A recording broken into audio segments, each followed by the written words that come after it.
Okay, so before we even talk about how you need to change your name or what are some requirements and expectations to do that, do you even want to change your name? These days, a lot of women would consider keeping their family name because they strongly feel like it belongs to their identity.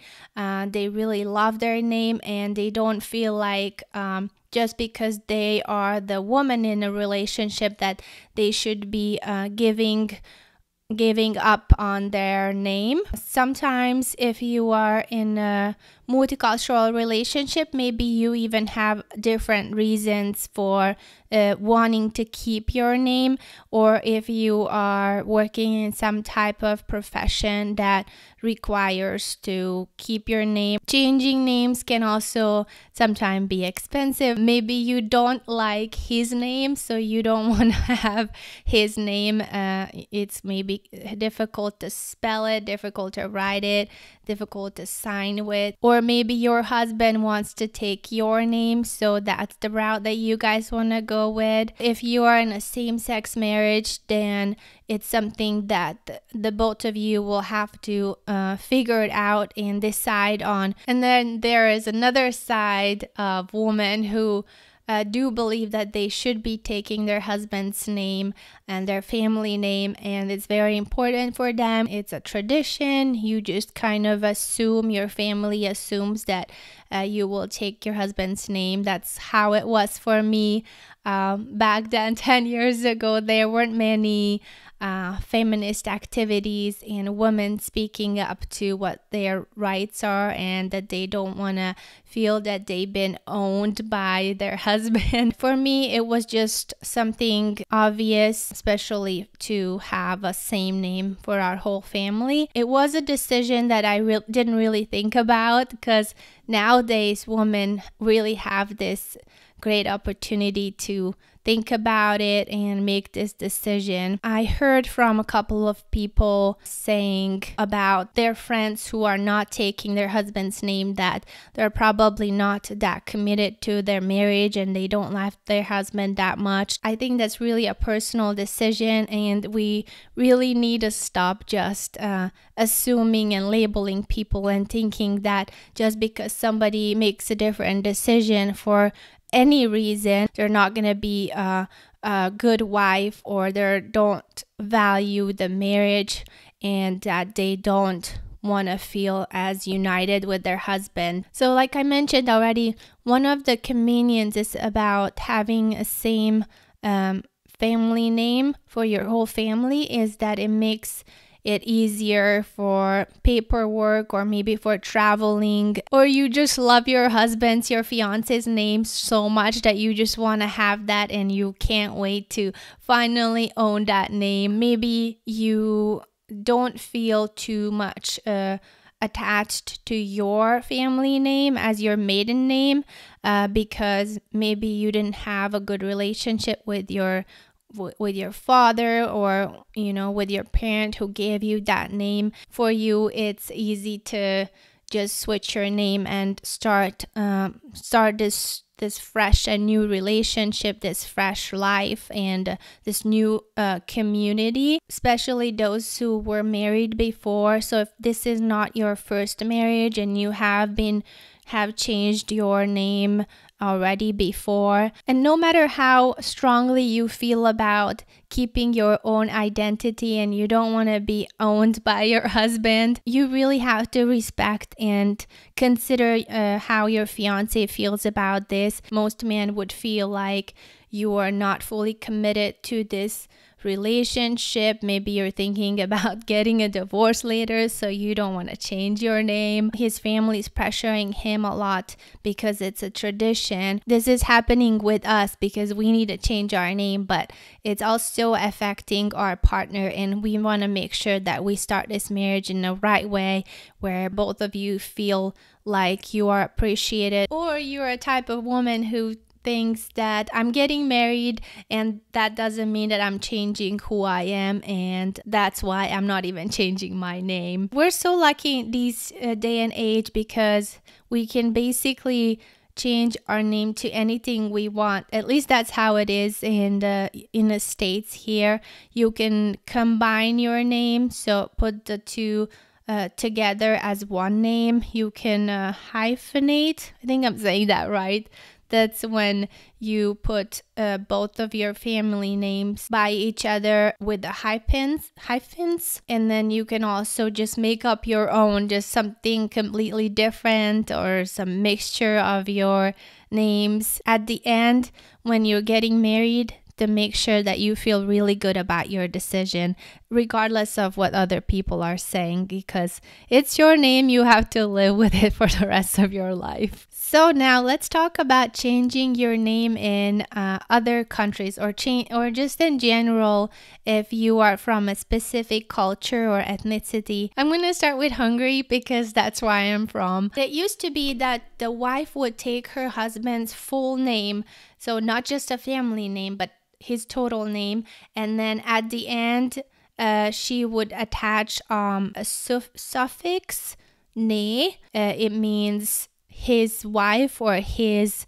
woman. So it's essentially the woman becomes an attachment to her husband, so it has no name at all. You would just take your husband's name with the little ne at the end, and that indicates that you are this man's wife. But these days I see a lot of girls just keeping their own maiden name, or combining the two with the little what is that called, hyphens, which is what I did. So my name now is Edith Denning.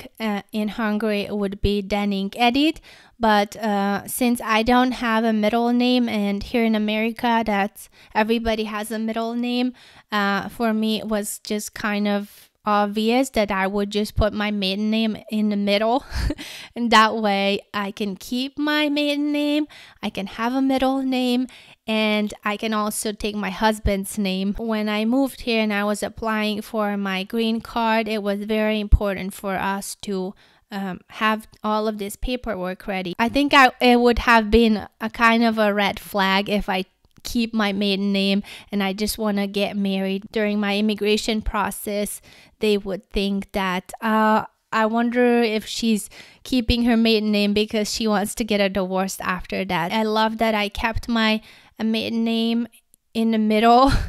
It's because I chose that for my business, my photography business. So it's Edith Vashadi Photography, because I like the uniqueness and I like that it gives me that behind story and my identity of who I am and where I came from. Not every country has this law and expectation from women to change their name and give out their maiden name and take their husband's name. In Greece or in France, in Italy, Netherlands, Belgium, Korea, and Malaysia, all of these countries, women just keep their maiden name after they get married, and it's completely normal. In German traditions, the married woman will take her husband's surname first and then hibernate and followed by her surname, which is kind of what I did. In Japan, women are actually required by the law to change their name. So as you can see, many countries have this requirement by the law, and some countries will just give you more options and give you more freedom to choose what you would like. So looking into these laws and options that you can use in your country, that would be very helpful to do before you sign the marriage certificate. Actually, maybe you can do it after, because you are signing your marriage certificate with your maiden name, because that's your name as you actually sign it, and then you apply for a name changing after that. So if you are in a multicultural, intercultural relationship, you're getting married, you live in another country, you have your name that is attached to you as your ethnicity or as your culture or as your fate, and it's very important for you. and you're marrying somebody who feels the same way, you're gonna start to feel overwhelmed, and there's so many people telling you so many things, especially families. They have some kind of expectations. Maybe you're marrying somebody who is from a country that does not change their name, or maybe you don't change your name and your husband is from a culture that's expected. Think about it, that what's really important for you and how would you feel about this, and then how would your partner feel about this. Maybe you taking his name is something very important for their culture, as they're keeping their heritage. Think about it, if you feel like that's maybe important for you, or would be meaningful to take that in your life, and you're gonna be part of this heritage and these traditions.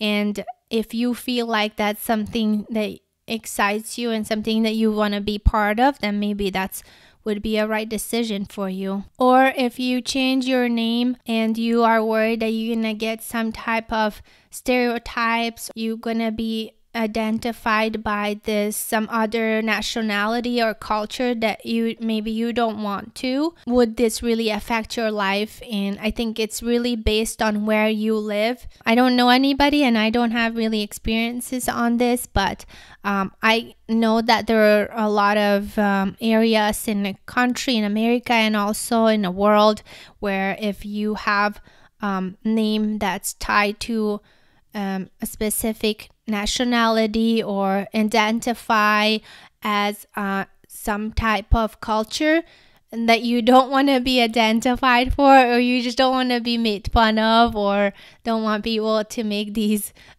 assumptions of you, and or if you're proud of the family you're marrying into, then just own it. And people shouldn't, that's what I believe in, people shouldn't judge you and make assumptions just based on your name. You're marrying into this new culture and you just wanted to soak it all in and take it all in and feel like his family is your family, and you want your kids to inherit all of his cultural richness and traditions and name. If you live in that environment, in that country, those are maybe the reasons why it would be a good idea for you to take his name. Okay, when you're getting married, thinking about changing your name, you should definitely think, if you want to have kids, is what the name of your kids are going to be. I heard that some people, when they actually have kids,